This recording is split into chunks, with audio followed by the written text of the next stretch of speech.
Hi Scapers, welcome back. In this video I'm going to show you my way of dealing with algae.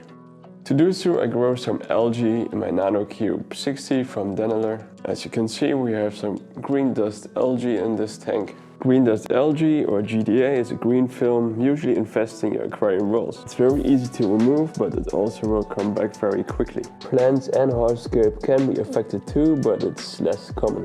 Treating the algae with hydrogen peroxide would be an option, of course. It's a very radical option, and personally I don't like to use it. And while it will help temporarily, the algae will be back sooner or later anyway. I don't want to fight algae all the time, so it's way easier to find the root cause of the problem and eliminate it. Step 1.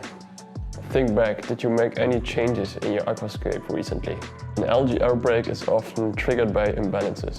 This can be due to extensive trimming, very large water changes, using different threads, changing in lighting or changing in equipment can cause imbalances in your tank.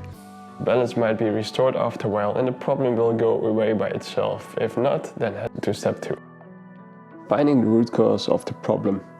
The algae problem might be caused by nutrient deficiency or nutrient excess. Let's test the water parameters with a quick test. So guys, the test results are in. So the carbonate hardness and the general hardness are very low. That makes sense because I didn't do any water changes for a while to get this form of algae in the tank to show you how to get rid of it again. Let's get rid of this algae to have a better look at the plants. Here I've got 2 buckets of fresh water.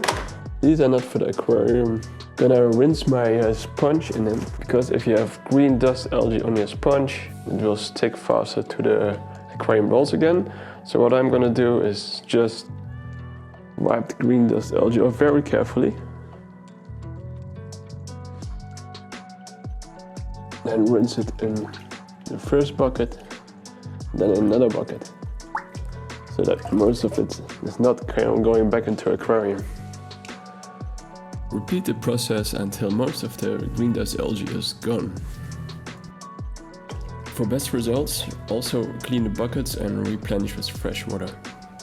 In the next few weeks, you might have to do this over and over again and do frequent water changes so the balance can be restored in your tank. You will see that the green dust algae slowly will disappear and grow back less fast every time you do this. Once balance is restored, the green dust algae won't come back at all. Back to our water test. We know we have low KH and GH, indicating we have low calcium and magnesium levels. That makes totally sense because I didn't do a lot of water changes and these minerals tend to deplenish over time. For the CO2 levels it says 35 ppm. I don't really know if that's true, so I'm gonna run another test. This test is called the relative pH drop method. It's a method I've learned from Dennis Wong, in my opinion, one of the best aquascapers out there who really knows his game. So let's go ahead and test the Dennis Wong method. So first I'm gonna rinse this test tube in the tank water. Then we need 5 milliliter test. So we have to add 4 drops of this and then immediately read the result. 1, 2, 3, 4. Okay, looking at it, the test shows me that it is between 6.5 and 7. So for the second test, another tube is 5 milliliters of water. For the second test, we have to shake it for 3 minutes to get rid of any dissolved CO2. So let's get started. We're gonna test this again, and now we should have a reading of a pH that is 1 pH higher than we had before.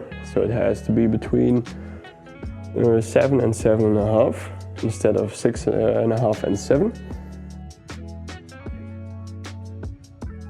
The reading shows pretty much the same result, so that means that we have a lower result than 35 ppm.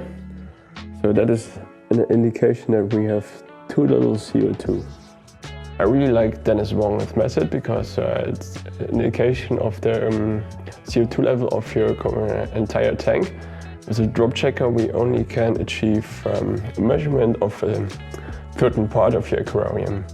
So thanks Dennis Wong for this awesome method.